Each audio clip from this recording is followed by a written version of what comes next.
A mysterious teenager comes to a small town to pursue a normal life while hiding a dark secret.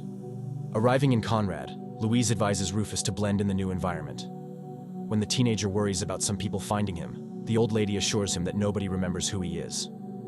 Following this, Louise walks further to the middle of the road, only to get hit by a truck. Soon, Sheriff Hugh arrives and questions Rufus about his relationship with the old lady, but the teenager can't answer. Recognizing Rufus's state of mind, the sheriff takes him home despite his wife Jennifer's initial disapproval. Later in the bathroom, the teenager strangely soaks himself in the bathtub but doesn't drown. Hugh then catches him, advising him to remove his clothes and clean himself. Later, Hugh visits his friend Joe, a veterinarian, whom he asks to keep Louise's lifeless body for a while. The animal doctor then reports that he found the old lady's temple scar, suggesting that she was possibly lobotomized. While on top of a tree, Rufus encounters Tracy, a chatty teenager across the street. She then invites him to her house to play a game. Tracy lays down the rules, marks an imaginary line, and asks him not to cross it. Then, she asks him to remove his clothes after she removes hers, alluring him. Following this, Tracy crosses the line. However, when she is about to kiss him, the doorbell rings, interrupting their moment.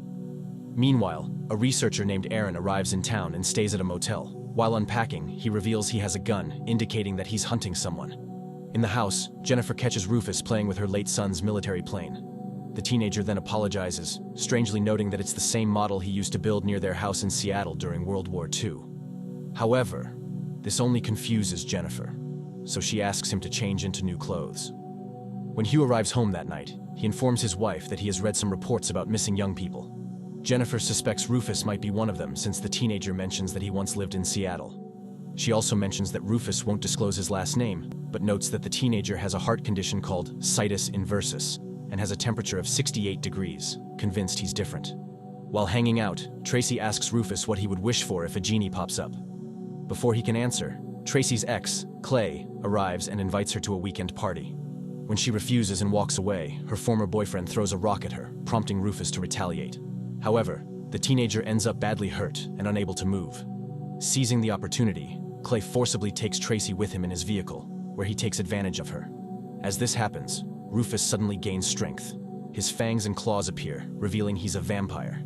He then pulls Clay out of the car, scratches his face, and attempts to bite him. Witnessing this, Tracy hits the bloodsucker to knock him out and then asks Clay to leave. Unbeknownst to them, Aaron is nearby, recording on his dictaphone. Upon regaining consciousness, Rufus walks Tracy home. As she walks away, he finally reveals his wish for the genie, to be someone else. When he asks her the same question, Tracy admits she would wish for him, leading them to kiss. Returning to Hugh's house, Rufus explains to the cop that his clothes are bloodied because of a nosebleed. Despite Rufus's explanation, Hugh reminds him he's a guest in the house and expects him to return at a decent hour. The next morning, Tracy and Rufus head to the library to learn more about vampires. She suddenly checks his fangs but finds nothing unusual. She realizes he's not a typical vampire because he has a reflection and doesn't burst into flames in daylight. When Rufus turns the next page, he sees a photo of a lifeless vampire with a wooden stake, finding it disturbing. Tracy explains that stakes are the only things that can end a vampire. However, Rufus denies being a vampire, insisting they're not real. However, Tracy believes he's one because of what she witnessed the day before. Later that day, Hugh plays catch with Rufus, who throws the ball too hard. Suddenly, Jennifer intervenes and takes her late son's baseball glove from the teenager. Following this, Rufus climbs onto the rooftop of the veterinary clinic to make snow angels. Then, he jumps off without harming himself. When he sees Joe leaving, Rufus sneaks into the clinic to talk to lifeless Louise, telling her he loves the town because he made a new friend. Suddenly, Tracy, who has followed him, speaks from the door, asking if he cried, but only responds by asking if he should have. That evening, Jennifer offers dinner to Rufus, who politely refuses. Concerned because he hasn't eaten since his arrival, she reminds him to eat to avoid getting sick.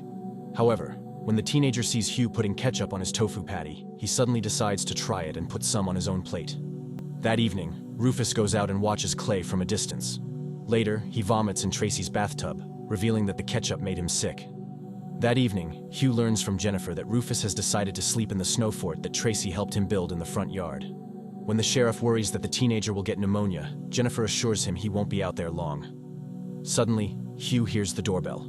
When he opens the door, he meets Clay, who is looking for Rufus. Hugh informs him that everyone is already sleeping, and Clay leaves. However, before he goes, The sheriff notices the band-aid on the teenager's face, prompting him to explain that it's just from horsing around. The next morning, Jennifer and Rufus head to the meat shop. Before they enter, Jennifer reminds him to be cautious around Clay and Tracy, as they are older than him. Upon entering, Rufus sees the butcher chopping meat and learns that Jennifer plans to prepare steak for dinner that night. As Jennifer waits for the meat, Rufus notices Clay by the door, leading them to talk privately. The older teenager then warns him that secrets can't be kept in this town. Scared of his secret being revealed, Rufus heals his facial wound by applying his blood to it. However, he suggests keeping the band-aid on to avoid suspicion. Rufus then tries to befriend Clay, inviting him for dinner. However, Clay, a senior, explains that he can't be seen with Rufus, who is younger, because his friends wouldn't understand. That night, a hungry Rufus sneaks out and heads to the truck stop, where he encounters a driver fixing a vehicle. Seeing the teenager, the driver apologizes and explains that due to company policy, he can't give him a ride. However, he asks for his help, requesting him to fetch a socket setup from the red case. Rufus then complies. However, when he's in the passenger seat, the man gets in the driver's seat and suddenly tries to take advantage of him. Because of this, the teenager transforms into a vampire and feeds on the driver's blood, ultimately ending his life. The next morning, Hugh discovers the empty truck at the stop. He then gets on a call with his colleague, who informs him that they found a fingerprint match for Louise. Meanwhile, Rufus and Tracy watch from behind the police line, wondering what happened. During dinner, Hugh is surprised when Rufus starts eating raw meat. They discuss what happened at the truck stop, prompting the teenager to interject that there must be a body to prove a murderous act occurred. That night, Rufus hangs out with Tracy again, revealing to her that he was involved in killing the truck driver while digging a grave. He defends himself, saying the man provoked him, which is why he did it. In the police station, Hugh studies the file of the old lady's fingerprint match, discovering her identity. Meanwhile, Rufus asks Tracy for help in disposing of the driver's body in a remote part of town. She agrees to assist him, but he promises never to do something like that again. When Rufus returns home, Hugh interrogates him about why he was with the world's oldest living woman. When Rufus refuses to reveal anything, Hugh reads from the file, revealing that Louise was admitted to an institution as a patient diagnosed with paranoid delusions. When the sheriff suggests this might explain Louise's behavior leading to her death, Rufus defends her, mentioning that holes were drilled in her head. Despite this, Hugh asks Rufus about his identity. However, the teenager continues to insist that he doesn't know. Rufus then admits that Louise helped him escape and advised him to fit in, but he didn't know how. Hearing this, Jennifer interjects, asking who he was running from. The teenager reveals that it was from people who hurt him. Avoiding discussion, Rufus leaves the house and walks a distance. On the street, he encounters Aaron, who offers him a ride. Before accepting, the teenager warns the stranger that his dad is a police chief. Despite this, he gets in the car, and the man drops him off. Once Rufus is gone, Aaron retrieves a file from the back seat, revealing that he's looking for the teenager. That night, Rufus stays at Tracy's place, leading to a romantic encounter. However, the next morning, Tracy's mother, Vicky, returns from Vegas and catches the teenagers in bed together. As a result, Vicky warns Jennifer, threatening that if she finds Rufus in their house again, she will chop him up. Jennifer then speaks with Rufus privately, highlighting that there are consequences for his actions. She explains that Tracy needs to be loved and would do anything to find love. However, she adds that it also means that Tracy will get hurt, and it will take a long time for her to bounce back. Hearing this, Rufus explains that he wants to be loved too. Meanwhile, Aaron meets Hugh, who takes him to the veterinary clinic. The researcher examines Louise's body and confirms that she is 107. However, the sheriff remains silent when Aaron asks if Louise has traveled with a teenager. Before the researcher leaves, he gives the sheriff his calling card. At home, Jennifer opens up to Rufus about how her son, Adam, passed away. She shares that Hugh locked a service revolver in a case in his closet. However, Adam found it and accidentally shot himself. This led Hugh to blame himself. While Jennifer initially felt angry, she now acknowledges that it was just bad luck. Meanwhile, Aaron takes photos in town when he realizes Rufus is behind him. He reveals that he's there to uncover the town's secrets and that he knows that he's not the sheriff's son. Later that day, Rufus hangs out with Tracy, and they come across a sign. Since Rufus cannot read, Tracy reads it aloud. "Welcome to Conrad. We support our troops."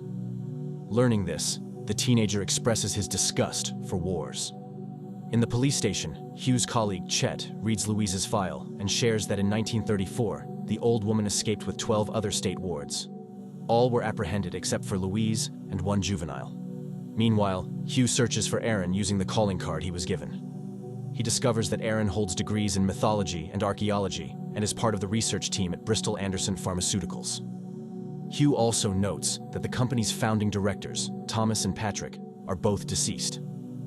Upon hearing this, Chet delves deeper into the file, uncovering that those directors were involved with the institution where Louise was admitted. Suddenly, an officer from another police station calls to inform them that the missing truck driver has been found. Meanwhile, Rufus asks Tracy about Adam. However, she only reveals that she knows of his passing, which happened a long time ago. Suddenly, Rufus asks Tracy why she hadn't told him about dating Clay before, which Jennifer revealed to him. Tracy feels insulted when he asks how many others she dated, eventually admitting she's dated half the town. She then tells him not to confuse intimacy with love, but he insists that he wishes she hadn't dated Clay. That night, Rufus and Jennifer set up Adam's plane. Suddenly, Jennifer suggests calling Tracy, but he feels he did nothing wrong. As he is fixing the plane, the teenager accidentally wounds his finger, causing him to walk away. Meanwhile, Vicky talks to Tracy, who admits she's over Rufus. When Tracy asks her mom if she loved her dad, Vicky confirms she did. Tracy then asks why she left him, and Vicky admits that the things she once loved about him became what she hated. That night, Rufus visits Clay, who invites him to play inside the batting cage. They get to know each other better. The older teenager shares about his mom, who was never happy, and his dad, who put so much pressure on him. The next morning, Rufus gets a visit from Clay, who invites him to play again that night while outside. When Tracy witnesses this, she gets upset at Rufus for hanging out with someone who previously tried to take advantage of her. Knowing that she slept with half of the town, Rufus doubts her accusation, prompting Tracy to slap him. Later, Rufus practices his throwing skills. When he returns home, Jennifer allows him to borrow Adam's glove. Meanwhile, Hugh and Chet finally find the missing driver's body on a construction site. That afternoon, Rufus messes around with Joe, throwing snowballs at him while he's on the roof. Witnessing this, Aaron approaches Rufus, telling him he should be in Conrad. Learning that the man works for Bristol, Rufus hesitates to trust him since he worked for the late doctor, who once betrayed him. Following this, Rufus meets Clay, who shares that someone thinks he's into men after spotting them together at the batting cage. When Rufus defends that they didn't do anything, Clay admits that he wishes they had. Afterward, Rufus opens up to Clay about his past, explaining that Louise wouldn't let him out because he was too dangerous. As he eats the raw patty, he adds that Jennifer wants him to go to school, but he's scared. When Rufus asks why being his friend is challenging, Clay explains that it's not just hard, it's impossible. After investigating Aaron's identity, Hugh confronts him, suspecting that he came to Conrad for Rufus. He then interrogates the researcher about the teenager's identity, but Aaron simply tells him to ask the teenager directly. That night, Clay practices alone at the batting cage. Suddenly, Aaron shows up to question him and warn him about Rufus, telling him that the teenager is innocent and is too old for him. Meanwhile, Rufus visits Tracy's home, but Vicky intervenes, suggesting he give her daughter space. However, after he leaves, Vicky realizes what her daughter sees in Rufus and encourages her to go after him. Following this, Rufus goes to the batting cage but doesn't find Clay there.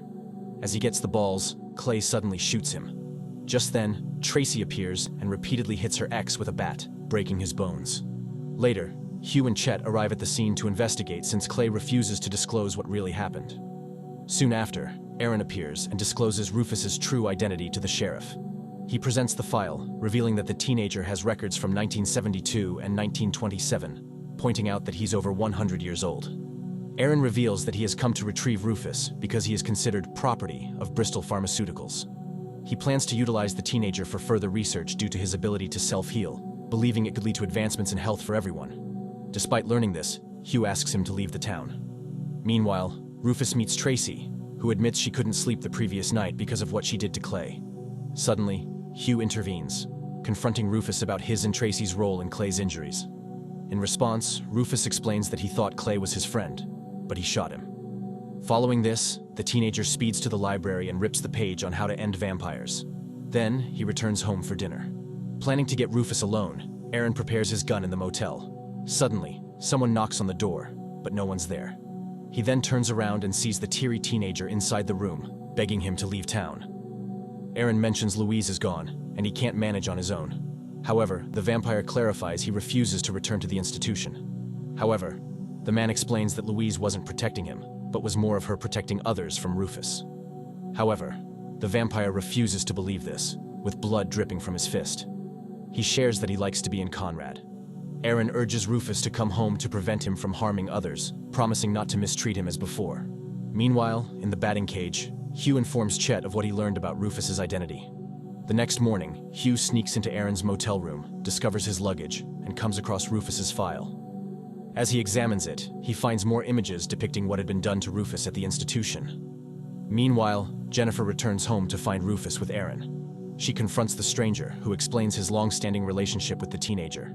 When she refuses to let him take Rufus, Aaron insists that the teenager isn't their son. As Jennifer persists, the man pushes her, only triggering the vampire. In anger, Rufus grows fangs and claws and ends Aaron's life. Soon, Hugh arrives and discovers what happened. Despite this, the sheriff tasks Chet to discard Aaron's things and burn the teenager's old photos. Meanwhile, the couple adopts Rufus for good and sends him to school. Subscribe to watch more videos like this, turn on notifications and leave a like to help the channel out. Thank you for watching.